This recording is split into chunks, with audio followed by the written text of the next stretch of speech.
Hi, so this is going to be part three of our site rebuild, transferring from Elementor to Oxygen. So this is the Casa de Madera website, and we're still on the home page. We've got the menu done and the header and the footer. We also have the hero section on the homepage done. So now we're going to move down one more section, and this should be a quick video. It's just a two-column section with some text and a video, and I got a lot of, we got the classes already set up, so it's really just going to be a question of putting the elements in there, applying the classes, and then calling it good. Let's see how quickly we can get this one done. All right, so let's jump right in. Here we are. I'll just move this out of the way to begin with. Okay, so here we are. Here's our hero section. So first thing we're going to do is we're going to add a section, and we're going to call this one video. And what we're doing is we're redoing this part right here. So we got the a column on the left here with just heading, text, and a button. And we already got the button pre-made, so we just got to import that and then the video. All right, so let's start off. We're going to put a div in there, and we're going to give it a grid class. Now, what I'm going to do is I'm going to give this, so these columns are not exactly even. It's not 50-50. So what I'm going to do is I'm going to give this a grid of 5. Okay, so this is going to be 5 columns now. So now we're going to put in the first div and then the second div. Now, if I just left it at that, I could put 5 divs going across, and they'll all just fit in there nice and neat. But what I want to do is let me go to this div here first. I'm going to call this grid wrapper. I want to continue to keep my sections named. So this is going to be grid wrapper. Now for this first one, we're going to span 2 of the columns. So we're going to put in call span 2. And now for this one, we're going to do 3. So call span 3. Okay. And let's go back up to the grid wrapper, and we're going to give it a gap, and we're going to give this one a large gap of L. Okay, here we go. All right, so in here we have a header. We have the div that's going to act as the line. And since we already have the class made up for that, I'm just going to have to apply the class to it, and we're done styling that.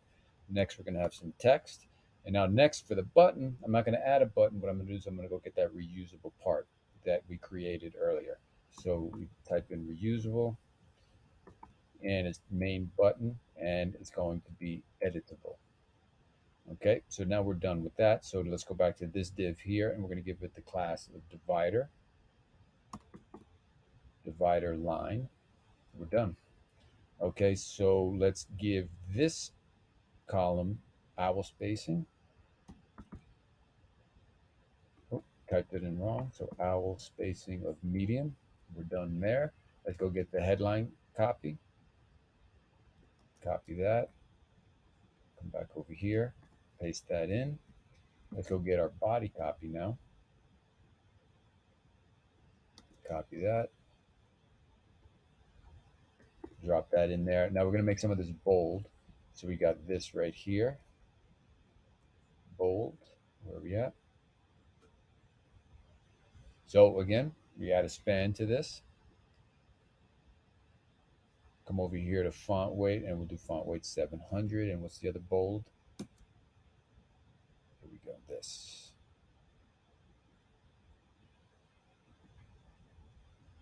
Oh, whoops.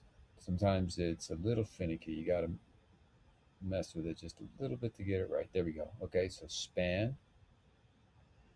And we're going to give it font weight of 700. All right, so we're done with that now. That was quick. All right, so next, let's get this button linked up correctly. So let's just go grab the link here. Copy that. We can close that down now. Go back over here and give that the link. Okay, so we're done with the first column. Now let's get the video in here. Let's come over here. We're going to get the video.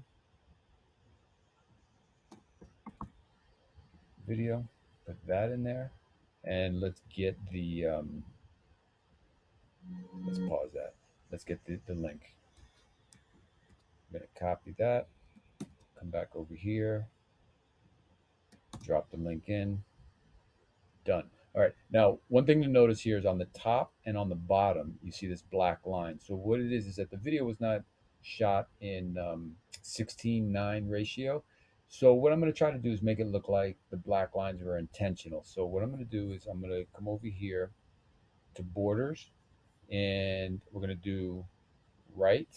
We're going to give it 12 pixels, and we're just going to give this black color right here. Okay. And solid.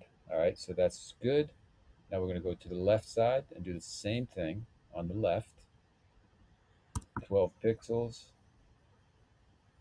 black, solid. And that kind of looks like it was done intentionally. All right. So that's it. We're pretty much done. The only thing left to do now would be to just to make sure that it breaks right.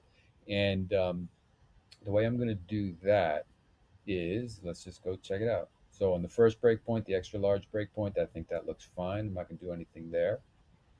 On the second breakpoint, this is where we're going to need to go to have it be two columns. All right. So what we're going to do is we're going to go to the grid wrapper, and we're going to do grid double dash L1,